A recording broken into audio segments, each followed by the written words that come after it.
All right. Thank you very much. I appreciate that, Heather and Gabriella. And thank you, everyone else, for joining me today. This type talk might be a little different than what you're used to, and it will certainly be a little less technical than, and more about some of the soft skills necessary to be successful as a developer.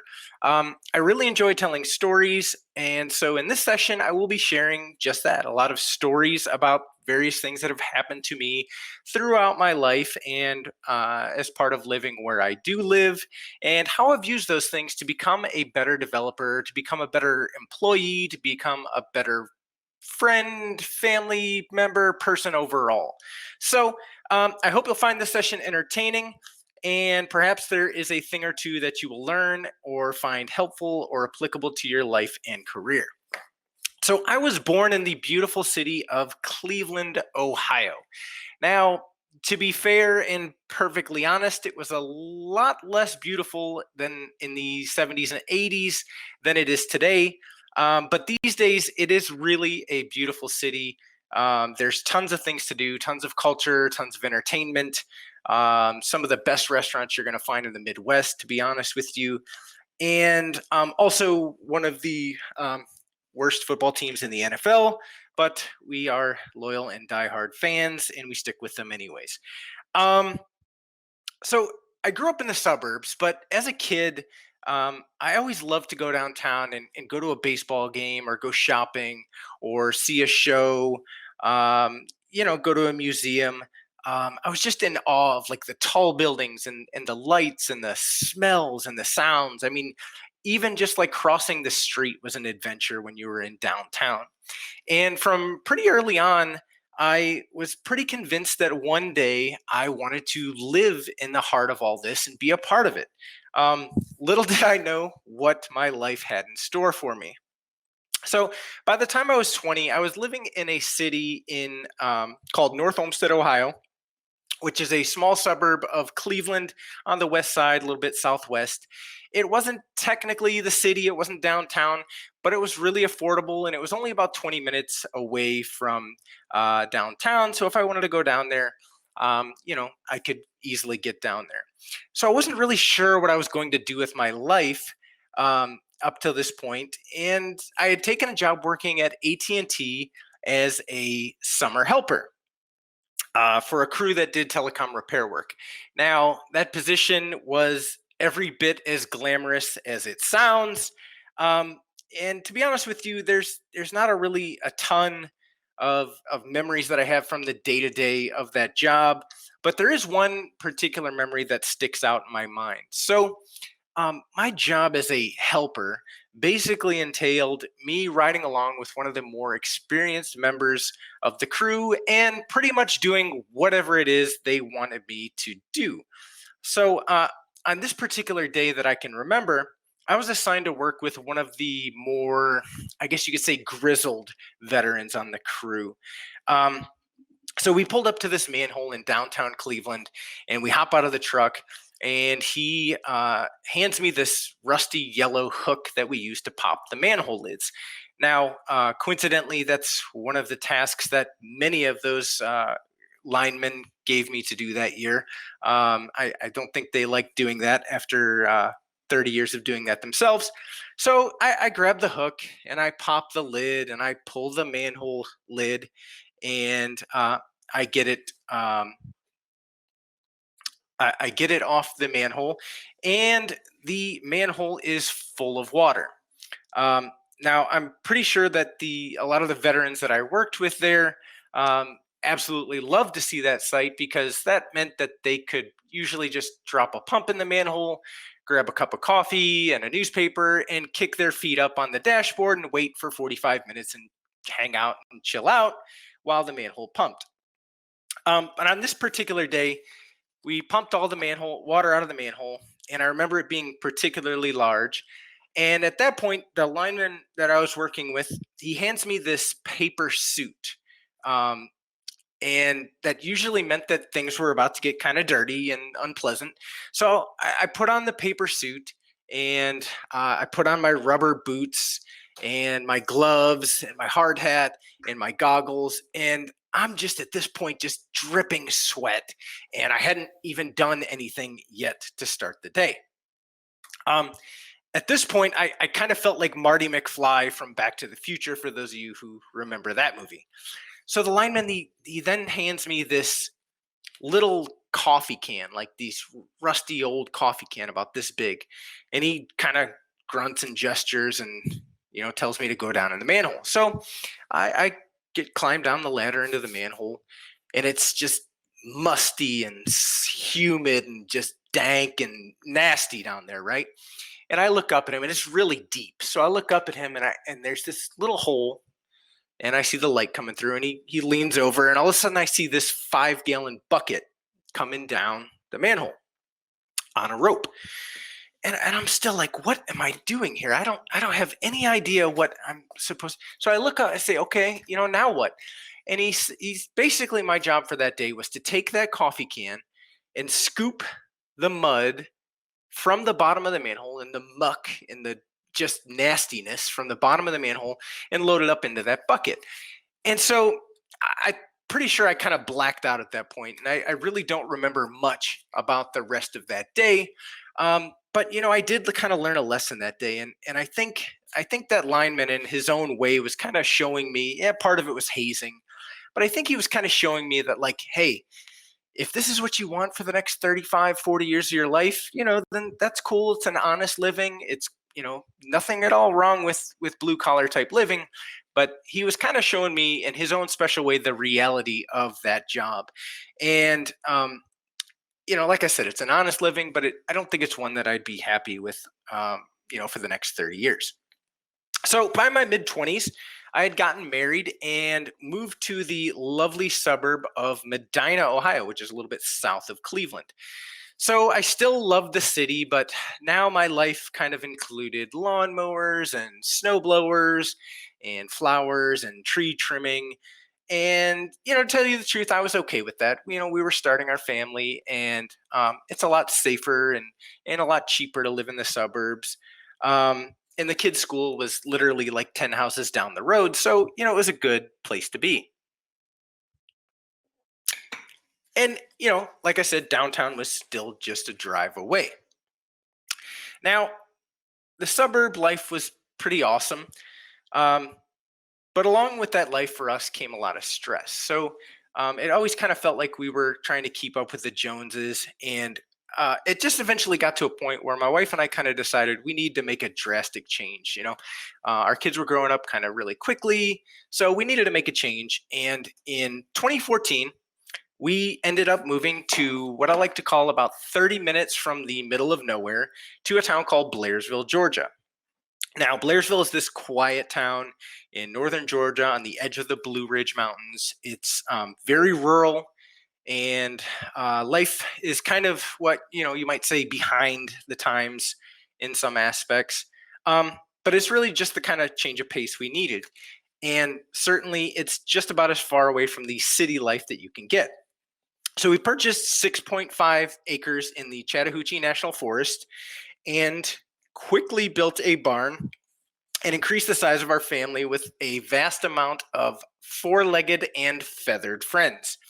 At last count, and actually on my little note cards here, I had to actually scratch this out and make a last-minute correction because this number has changed within the last 7 days. But at last count, we are at 16. We have one potbelly pig. We have 2 dogs, and that second dog was actually a recent addition as well. 1 cat, 12 chickens, and I believe that's it.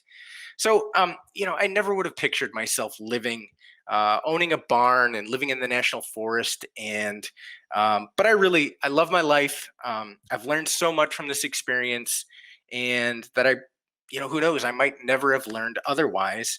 And I'd like to share some of those experiences with you and tell you how I've used them to become a better developer.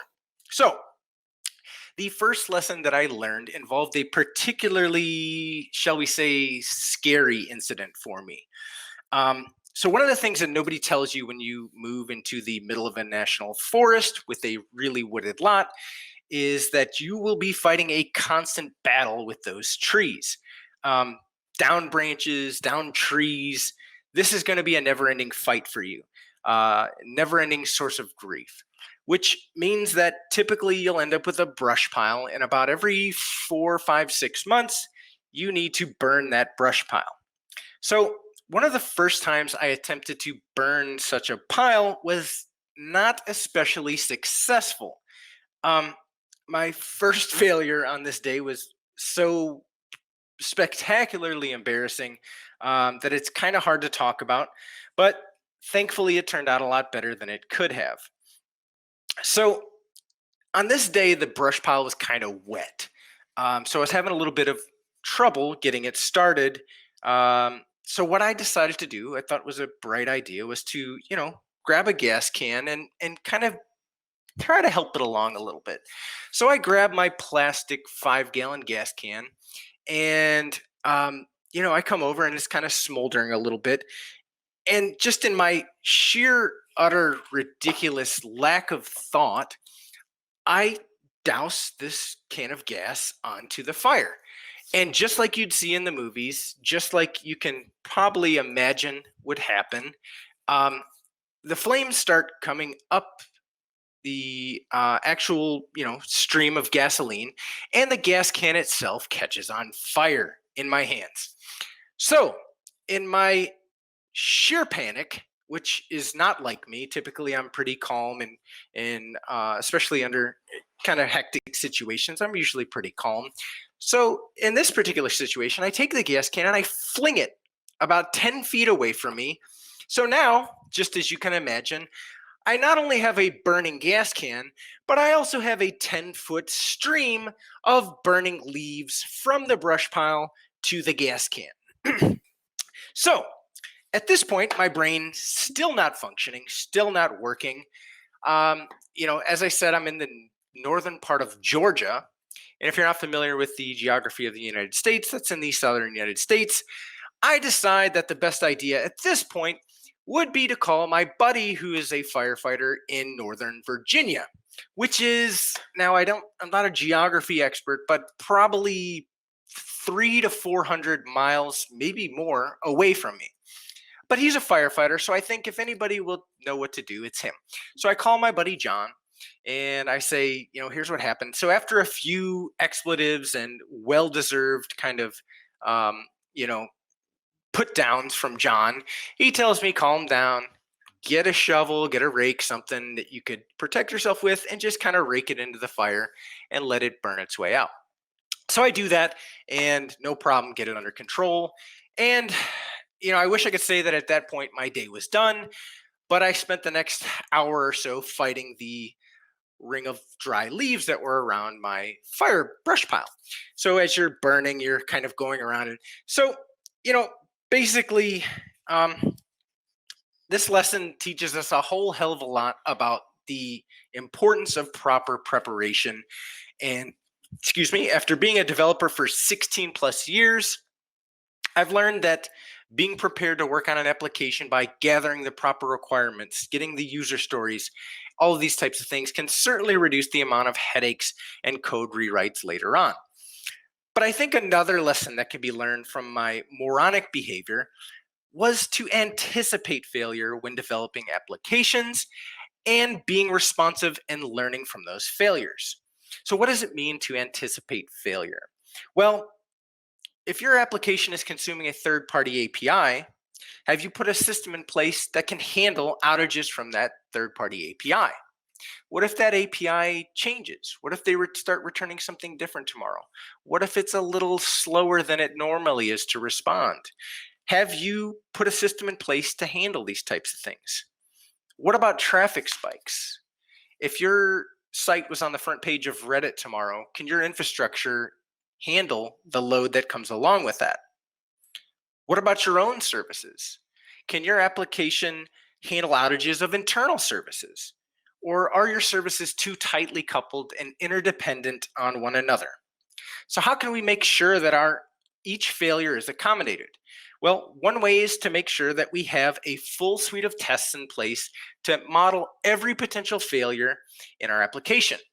Now, are you going to be able to anticipate every single failure? Possibly. Maybe, maybe not. But each time you have a failure, those failures become the basis of your next series of tests. Um, Basically, to summarize things, if I could slightly modify this famous quote that you see on your screen today, I would say that by failing to prepare to fail, you are preparing to fail. Now, that doesn't make a whole lot of sense as a motivational quote, but it seems to convey the point of this lesson. And finally, I learned what I'd always known all along. Um, Being calm in the face of failure is an absolutely crucial skill. Ultimately, your application will have a failure, and it will happen at the worst possible time. Let's be honest. But the key to being a great developer and a great leader on your team is to stay calm, lead the resolution, and learn from those failures and mistakes. Now, the next lesson that I learned when moving here was the importance of having the right tool for the job. So, when I started building the fence for my pasture, I began with an old fashioned post hole digger, something like you see here in this slide. Now, I quickly learned that there's a big difference between having a tool for the job and having the right tool for the job. After a quick trip to Home Depot to buy a gas-powered auger, I had all the post holes dug in about 3 to 4 hours, as opposed to what probably would have been about 3 to 4 days. Now, the same is true of the tools that we use as developers. Sure, you could use a simple text editor to write code. And if that's what you use and that's what makes you the most productive, then cool, that's great. I have no problem with that. But for me, I found that the tool that made me the most productive was IntelliJ. But a license for IntelliJ is, at least the version that I like to use and made me the most productive, is not free. But at the end of the day, though, I realized that the best tool for the job is the one that lets me write the most code with the least amount of headaches. And if that meant that I needed to buy a license, then that's what I had to do. I really find it no different than if I were a carpenter or a plumber or if I was still working telecom. Basically, the best tool for the job is the one that makes you the most productive. No matter what the cost, it's totally worth it. Think about the tools that you use on a daily basis and not just your IDEs, but consider the languages, the frameworks, the libraries that you use every day. Are they the best tools for the job? Maybe another tool costs more, and I don't just mean monetary cost. Maybe it costs more time. Maybe it costs more effort. Maybe it takes longer to get up and running with it. But would it make you happier and more productive? Don't waste your time using substandard tools when you could be using something better. So, one of the more unpleasant things about owning an animal is that the fact that sooner or later you're going to have to deal with an animal being sick or dying. Making this even more difficult to navigate is the fact that not only can it be quite difficult to actually identify a sick animal, but it's even harder to diagnose and the exact cause of that sickness and determine the proper treatment for that sickness as well. Animals obviously can't talk, they can't tell you what's wrong. So I can remember one of the um, more especially awful situations that we found ourselves in a few years ago, and that involved a chicken with a case of sour crop. Now, the digestive system of a chicken is completely different than most other mammals in that they have a small area known as a crop, which stores their food before it passes into the stomach.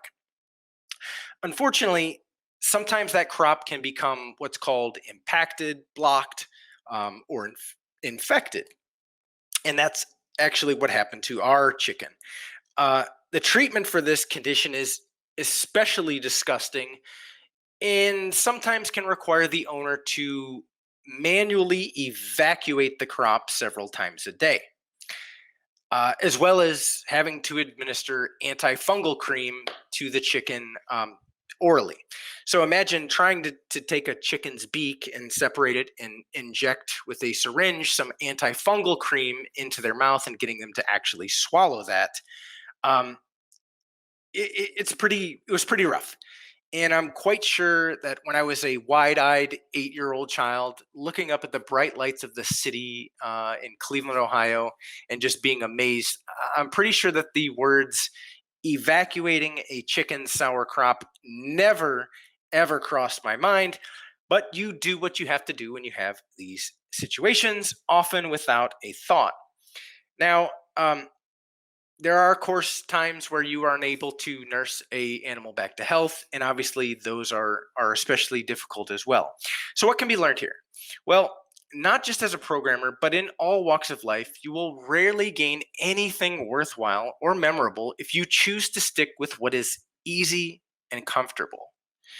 It's through our relationships and by challenging ourselves to have new adventures that we grow as a person, as a worker, as a programmer, whatever we may be.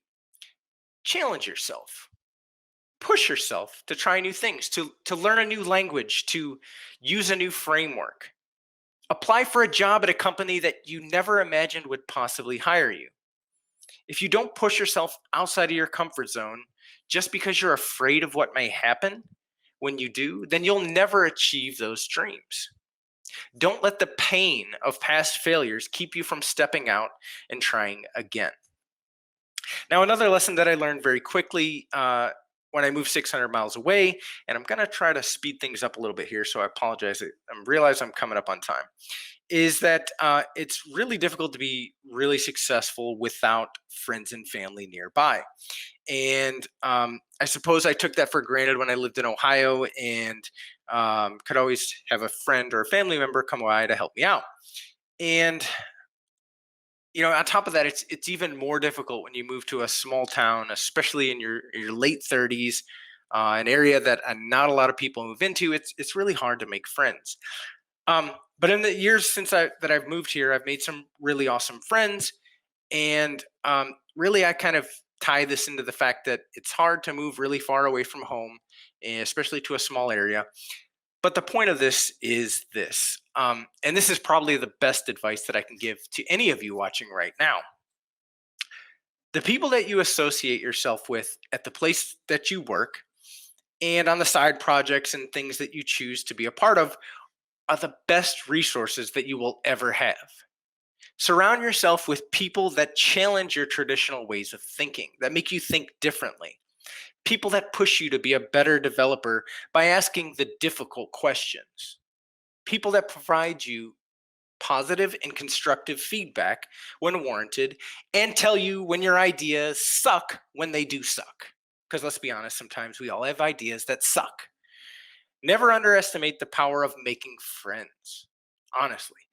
Whether they're people you are in close proximity with or these may be digital friends that may live halfway across the world, it doesn't matter.